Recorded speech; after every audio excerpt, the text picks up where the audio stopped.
കൂടുതലൊന്നും പറയാനില്ല.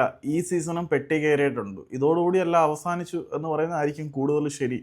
ഇനി ഈ ഒരു സീസണിൽ ബ്ലാസ്റ്റേഴ്സിന് വലിയ പ്രതീക്ഷ ഉണ്ടെന്ന് ഞാൻ വിശ്വസിക്കുന്നില്ല. ഇനി കാൽക്കുലേറ്റർ എടുത്ത് കണക്ക് കൂട്ടിയിട്ടൊന്നും വലിയ കാര്യമുണ്ടെന്ന് തോന്നുന്നില്ല.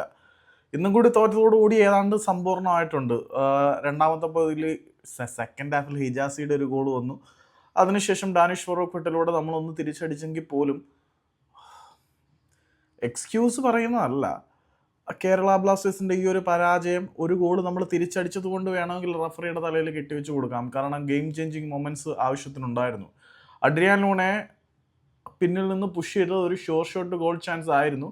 അവിടെ റഫറി പൊട്ടൻ എന്താണ് കാണിച്ചതെന്നറിയില്ല. റഫറിയുടെ ഭാഗത്തു നിന്നും കേരള ബ്ലാസ്റ്റേഴ്സിന് അനുകൂലമായിട്ട് കേരള ബ്ലാസ്റ്റേഴ്സിന് മത്സരം ബാഗ് ചെയ്യുന്ന തരത്തിൽ 2 സ്ഥലങ്ങളിൽ റഫറി കണ്ണടച്ചു എന്നുള്ളത് സത്യമാണ്. പക്ഷെ അതുകൊണ്ട് മാത്രം ബ്ലാസ്റ്റേഴ്സ് പരാജയപ്പെട്ടു എന്നല്ല പറയുന്നത്. ബ്ലാസ്റ്റേഴ്സിൻ്റെ ഭാഗത്ത് ഒരുപാട് പ്രശ്നങ്ങളുണ്ടായിരുന്നു.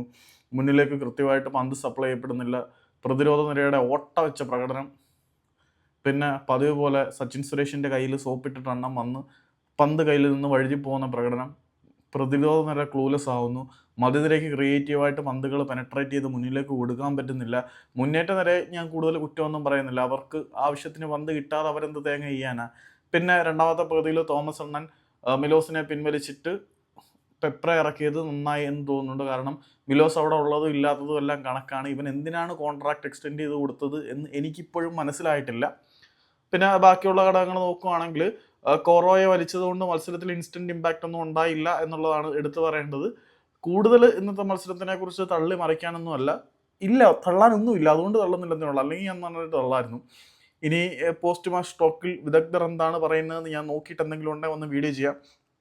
പിന്നെ നമ്മുടെ ക്രിക്കറ്റ് ചാനൽ ചത്ത് പണ്ടാരം തുടങ്ങി. ഏകദേശം 2 മാസത്തോളമായി അതിനകത്തൊരു വീഡിയോ ചെയ്തിട്ട്. അപ്പം അതൊന്ന് റിവൈവ് ചെയ്തെടുക്കണം എന്ന ആഗ്രഹമുണ്ട്. പറ്റുവാണെങ്കിൽ നിങ്ങൾ അതിന് കുറച്ച് സപ്പോർട്ട് ചെയ്യുക. ഇൻ ദ സെൻസ് വേണ്ട, നിങ്ങൾ സബ്സ്ക്രൈബ് ചെയ്യുകയൊന്നും വേണ്ട.